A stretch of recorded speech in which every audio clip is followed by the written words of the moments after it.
I'm overcome. We've got all the elements now. Now we can revive the sacred blade.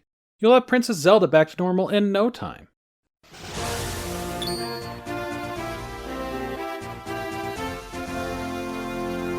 This is Legendary Adventures, a Legend of Zelda playthrough podcast.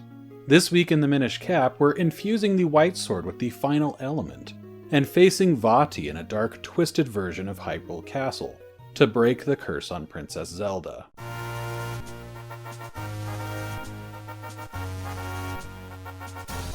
Before heading to the Elemental Sanctuary, however, I spent some time side questing. Notably, I completed a set of fusions for a quest involving a group of Gorons trying to break through a wall. We can find a Goron trying to break through a wall of a cave just southeast of Lon Lon Ranch. Players will learn that there's actually a series of walls to break through. Each wall requires additional Gorons to help. After completing the Cave of Flames, we can fuse kinstones with a farmer named Eni. The farm is directly south of the Goron Cave. This fusion will result in the Goron getting a burst of energy, allowing him to break through the wall and go into the cave. There are 5 additional walls that the Gorons need to break through. Players summon additional Gorons to help by finding mysterious walls, and fusing kinstones with them. Each mysterious wall is inside a cave with dirt walls. The mole mitts are required to access them. There is a mysterious wall in a cave on Eni and Mini's farm, one in the Minish Woods near Syrup's hut, one in the Trilby Highlands, one in Lake Hylia, and one near the western peak of Mount Cornell. There are 2 treasure chests inside the Goron Cave, a small one roughly halfway through and a large one at the very end. The large one is the one we really care about. It holds an empty bottle. Nice!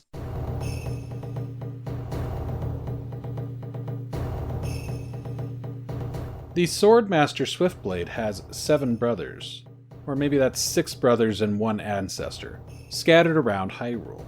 They are all combat experts who teach Link a new skill. Link is given a Tiger Scroll for each ability learned. Swiftblade himself teaches the majority of the skills in his dojo in Hyrule Town. The 4th and final ability that he teaches is the Downward Thrust, which we can learn from him after acquiring Rock's Cape. The other brothers all teach 1 additional skill, or provide an upgrade. We already got the Sword Beam from Grimblade in his dojo hidden in the garden of Hyrule Castle. I rounded up most of the other brothers' skills at this point. Greyblade is found on Mount Cornell. His dojo can only be accessed after Link acquires the ability to create at least 1 duplicate. He teaches the Roll Attack. Fusing kinstones with Greyblade reveals a hidden cave behind a waterfall in northeastern Castor Wilds. Inside we find the dojo of Scarblade. He teaches Link how to charge his spin attack quicker than before. No Tiger Scroll for this one since it's just an upgrade of a previous skill. Waveblade's dojo is found inside a hollow tree south of the Temple of Droplets at Lake Hylia. He will not teach Link unless he has more than 10 heart containers. He teaches him the Peril Beam. Link can fire a sword beam when he has only 1 heart left. He also gets a Tiger Scroll for the ability. Fusing kinstones with Waveblade opens up a cave behind a waterfall in North Hyrule Field. We'll keep that in mind for later. In central Castor Wilds we find a grave. Pushing the stone back reveals the tomb of Swiftblade I. He will only teach Link after he collects 7 Tiger Scrolls, which at this point I had. He teaches the Great Spin Attack. This is essentially the Hurricane Spin from the Wind Waker. However, players are required to repeatedly press the sword button to keep the spin going. Link also will not get dizzy after performing this attack. He can now head to the cave behind the waterfall in North Hyrule Field. There we find Greatblade, who gives Link an upgrade to make the Great Spin Attack last longer. There is one more Blade brother, but I did not visit him during my playthrough. His name is Splitblade. He's found by fusing kinstones with Grimblade in the Hyrule Castle garden. It opens a cave behind a small waterfall in the southern part of Vale Falls. Splitblade greatly speeds up the time it takes to fill Link's split meter in order to create duplicates.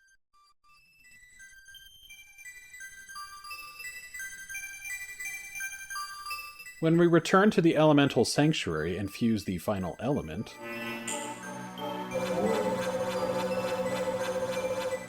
the sword hilt transforms from blue to gold. completely changing shape in the process. The white sword is now the Force Sword.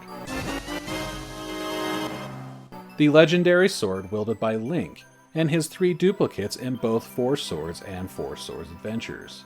When Link charges a spin attack, the Force Sword can fire a magical beam, which breaks Vaati's curses. Link uses the magical beam on the tablet at the back of the sanctuary. It fades away and a previously unseen magical door opens. It leads to a room which holds the secret of the Light Force. When we go inside, we find a wall covered in stained glass windows. They are the same windows that we saw in the opening cutscene, and we witness the opening cutscene again.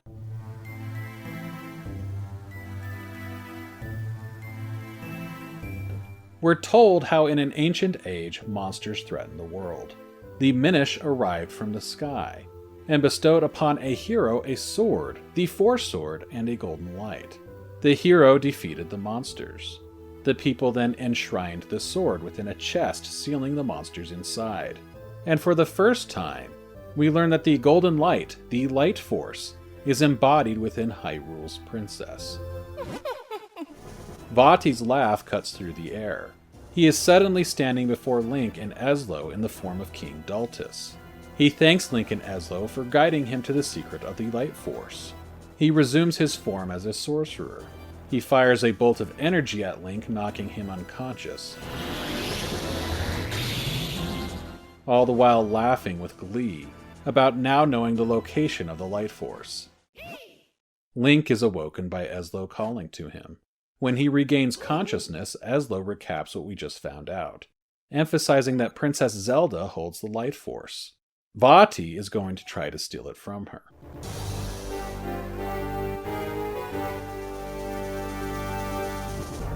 As Link and Ezlo exit the sanctuary, they find the castle has been transformed. It no longer resembles the castle that we knew. 2 soldiers and Minister Potho have been turned to stone, and stand within what used to be the courtyard. We can use the Force Sword to return them to their original state. We learn that Vaati has taken Zelda to the roof of the castle, and we're told that the real king of Hyrule must be hidden somewhere within the castle as well. We're urged to find him. The castle now spans 5 floors. There are 3 floors above ground and 2 basement levels. I was not able to discern any particular shape that it's meant to convey. The castle is split into roughly 3 segments. The first segment starts on basement level 1. Players will visit both basement levels and the first 2 above ground floors. The music is a new arrangement of the Hyrule Castle theme, naturally. It has a slower tempo than what we heard in A Link to the Past. The melody is backed by an organ playing chords and a militaristic snare drum.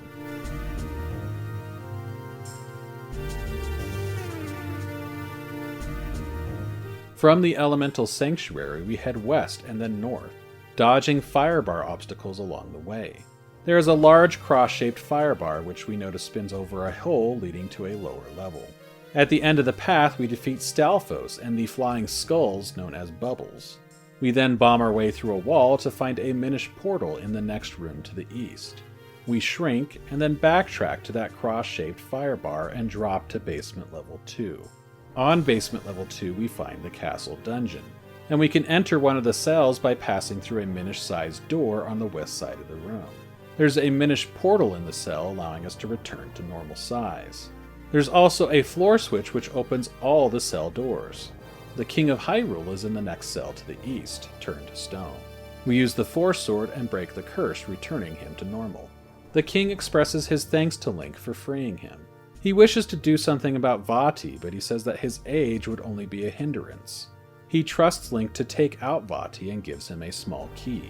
We backtrack and use the key on a door to the south, not far from the Elemental Sanctuary.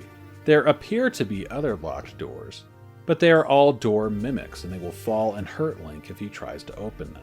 We continue south, following a path that wraps us around to the east. We'll find a map in a large chest and stairs that lead up to the first floor of the castle. On the first floor, we'll notice that the front entrance to the castle remains intact. This means that we can leave the dungeon easily. The outside world has not changed at all. I found this to be useful because I did have to leave the dungeon at one point to refill my health at a fairy fountain. in the castle garden. On the first floor, we head north and follow a looping path to get a small key. Along the way, we come across 4 statues which shoot cannonballs, as though suggests reflecting their fire back at them. Some conveniently placed duplicating tiles let us know what to do. We split into 4 and we use the sword to bounce the cannonballs back at the statues. If we do it right, all 4 statues are destroyed, opening up the path forward. We also find a color-changing floor puzzle straight out of Oracle of Ages. Players need to walk a path across a tiled floor and change all the tiles from blue to red without stepping on a single tile more than once. It's interesting to see this distinctly Fujibayashi idea return now that he is directing the game. In a 2004 Nintendo Dream interview translated by Shmuplations, director Hidemaru Fujibayashi talked about designing this type of puzzle. He said, "I think the puzzles in Zelda games, pushing and pulling blocks and such, are easier to create in 2D. With the top-down 2D view, you can see the entire room at once, so it's easier for us to create problems for the players to solve. We complete a duplicating challenge. We need to create duplicates and then navigate Link and the duplicates around a formation of blocks, all while dodging a spike trap. If we successfully get all the duplicates around the barrier, we can press 4 floor switches at once and reveal a chest with the key. The path then loops us back to the entrance. We use the small key we got on a door in a raised area to the east. This allows us to take a set of stairs back to basement level 1. On the basement level, we push our way north, taking out a second set of cannonball shooting statues. This time we do sort of an offset box formation, a rhombus maybe, in order to get all 4 links in the right position to reflect the cannonballs back at the statues. After clearing an apparent dead end of Keaton enemies, we open an unmarked door on a bombable wall to the west and then continue north. This path takes us into the throne room, where we face a red dark nut in a combat challenge. When the dark nut falls, the throne shakes, indicating that it can be pushed. We find stairs underneath, but before heading down, I went 1 room to the east to claim the compass from a large chest. Down the stairs, we fight our way through the darkened hallway that leads east. Eventually, we return to the first floor, and continue east to reach a set of stairs leading to the second floor. We start in the north tower of the second floor. We then head outside and we use whirlwinds to glide up along the eastern wall of the castle to the south. We make a quick stop in an east central room, and take on a duplicating challenge. Then we continue along the outer wall of the castle. Eventually we re-enter in the south central room of the castle. We fight a pair of ball and chain soldiers in front of the boss room, which is the center room on the second floor. We then loop our way to the room directly north of the boss room, where we take out a second dark nut. This one is black. Once we take it out, the second segment of the dungeon begins. Dark nuts appear in 4 rooms. 2 appear in rooms east and west of the room where we fought the black dark nut, and 2 appear in rooms immediately east and west of the room with the boss door. To the north of the room where we fought the black dark nut, we find a large block that requires 4 links to push, but we're prevented from moving it by 4 locked blocks. The keys are all found in the towers of the castle. In order to reach the towers, players must take out each of the dark nuts that have appeared. Some rooms hold only a single dark nut, others hold 2. When the dark nuts are cleared out, a large door opens within their room. Through each large door, players find a challenge that must be overcome to reach the tower. We take out enemies, dodge fire bars, maneuver duplicate formations through fire bars, and solve color-changing floor tile puzzles to reach each tower and claim the key inside. Once we have all 4 keys, we return to the room with the large block, and we unlock each block. Creating 4 duplicates, we then push the large block to the side and claim the big key. Through the big key door, the 3rd segment of the dungeon begins. As soon as we pass through the door, Link and Eslo hear Vaati's voice taunting them. Vaati says his ceremony extracting the light force from Zelda will be complete, following 3 chimes of a bell. If he succeeds in completing his ceremony, Vaati will become a god, and Zelda will die. Players need to fight their way through 3 challenges to reach Vaati. Each chime of the bell is linked to 1 challenge. Despite the setup, players are not timed, or more accurately, they're not timed on the first 2 challenges. The bell will only ring when players complete the challenge. The third challenge, however, does in fact have a hidden timer, and players can fail if they take too long. The first challenge is against a ball and chain soldier. The second sees players taking out a number of Keaton enemies, then making duplicates to press 4 floor switches all at once. The third challenge sees players taking out 3 Dark Nuts. Players have roughly 3 minutes to defeat them all. Again, no timer is visible, but if players take too long, they will witness a rare instance of a Zelda game with multiple endings. Prior to this point, we saw multiple endings in Link's Awakening, with its extended ending for completing the game without dying, and Majora's Mask, which features an ending scene showing the world being destroyed if players fail to stick to the clock. There's also some scenes that will be excluded from the end credits if a corresponding mask was not collected. The Oracle games also had multiple endings, with the completion of a linked game resulting in a different ending. In the Minish Cap, if the bell rings for a third time, we get a brief scene of Vaati standing before Princess Zelda, who is frozen in stone. Eslo cries out that the bell has chimed. Players then receive a game over screen. If players do manage to defeat the Dark Nuts within 3 minutes, however, they'll advance on to face Vaati. He grumps at being interrupted in his ceremony. "You really are obsessed with stopping me, aren't you?" he quips. Vaati says he has not drained all of the light force from Zelda, but he says what he does possess should be enough to defeat Link. He transports us back to the room where we face the 3 Dark Nuts. And then transforms.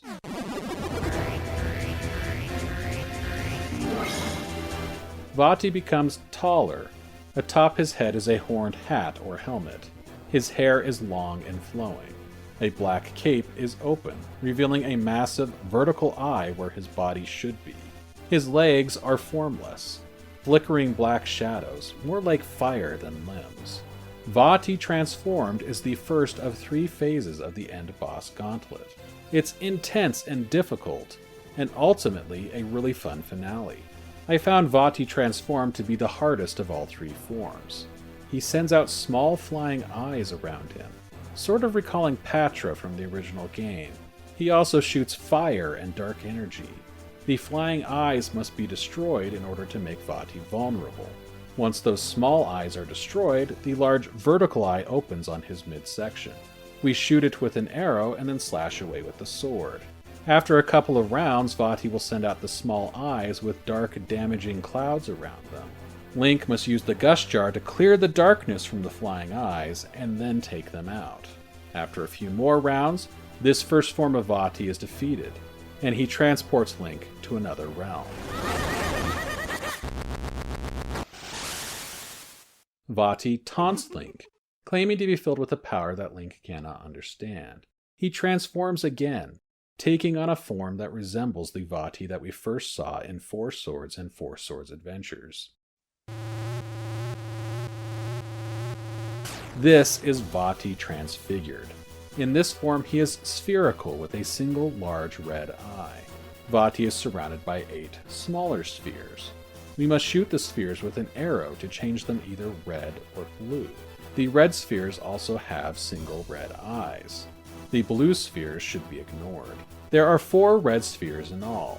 After all the red spheres are revealed, we need to create duplicate links in a formation that matches the red spheres.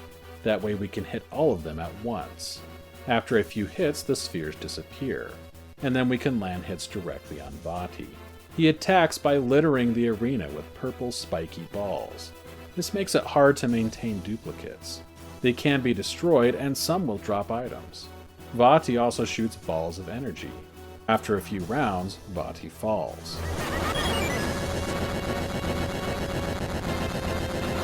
He doesn't understand how he could have lost. Link and Eslo again find themselves in the castle.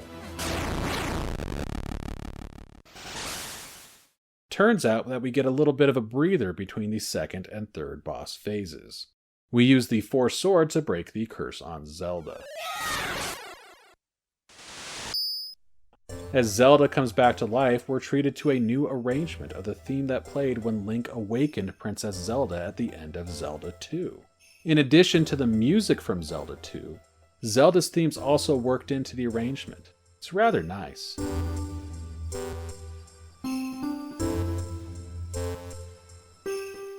Zelda thanks Link for saving her, admitting that she saw visions or dreams of Link during her time when she was turned to stone.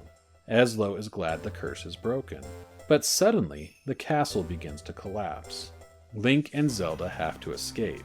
The scene transitions, taking us to the first floor and the front entrance, which has been blocked. Ezlo urges Link and Zelda to return to the Elemental Sanctuary. We walk there with other paths blocked by stone. Despite the dramatic music, it turns out there's no timer or enemies to contend with. Just before we enter the sanctuary, however, Vaati reappears, and he again draws Link into another dimension. He threatens to show Link the true power of the Light Force, calling himself Vaati, the master of this world.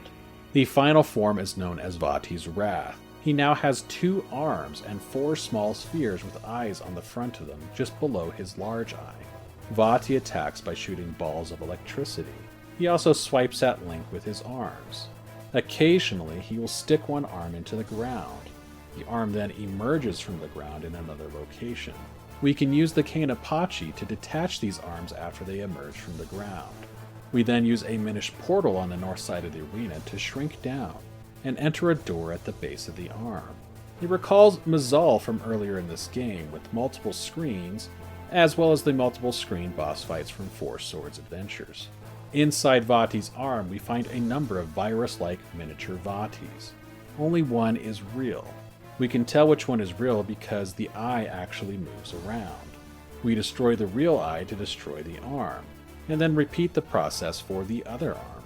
The fight then moves to a second phase. We dodge electric projectiles and prepare duplicates. The 4 small spherical eyes in front of Vaati occasionally fire an attack which needs to be reflected back. We need to create duplicate links as Vaati prepares to attack, and then volley the energy back to him to destroy the spheres. We can then go and land hits on Vaati himself. After 3 rounds of this, Vaati falls, breaking apart as he expresses confusion over his loss.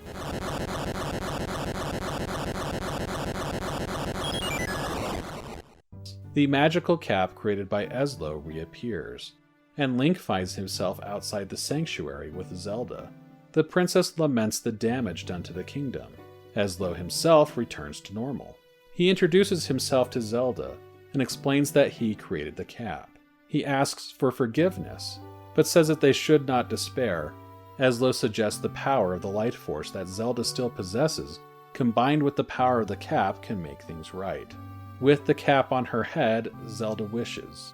She wishes for the castle to be restored to its original form, for the remaining curses cast by Vaati to be lifted, for the monsters to vanish. The cap falls apart after being overwhelmed by the power of Zelda's wishes.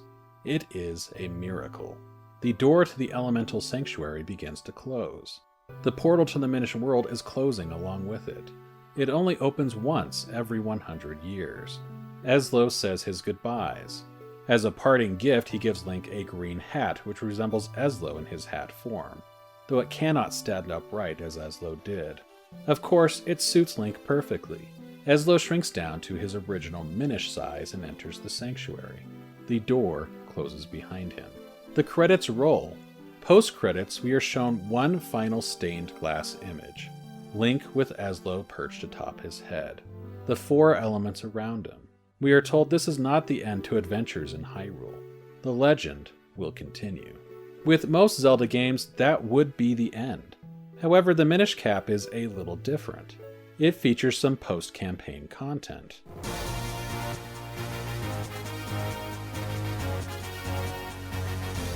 The game is saved just before Link and Ezlo face off against Vaati, so we're not technically continuing to play post-campaign, but the game still recognizes that we completed it, and additional content is unlocked. We can visit the Gorons inside their cave, and fuse kinstones with the one on the far right. Doing so causes Big Goron to reveal himself at the top of Vale Falls. When we speak to Big Goron, he asks to chew on Link's shield so that he can enjoy the flavor. If we give it to him, he'll chew on the shield until we defeat Vaati for a second time. After Vaati falls once again, we can return to Big Goron, and he will return the shield, only now it's been transformed into a mirror shield. It resembles the mirror shield from the Wind Waker. It's also pretty much useless at this point. We've already defeated Vaati twice. Players can use it as they round up a few things that they may have missed as far as side quests go, but there's not a whole lot of use for it.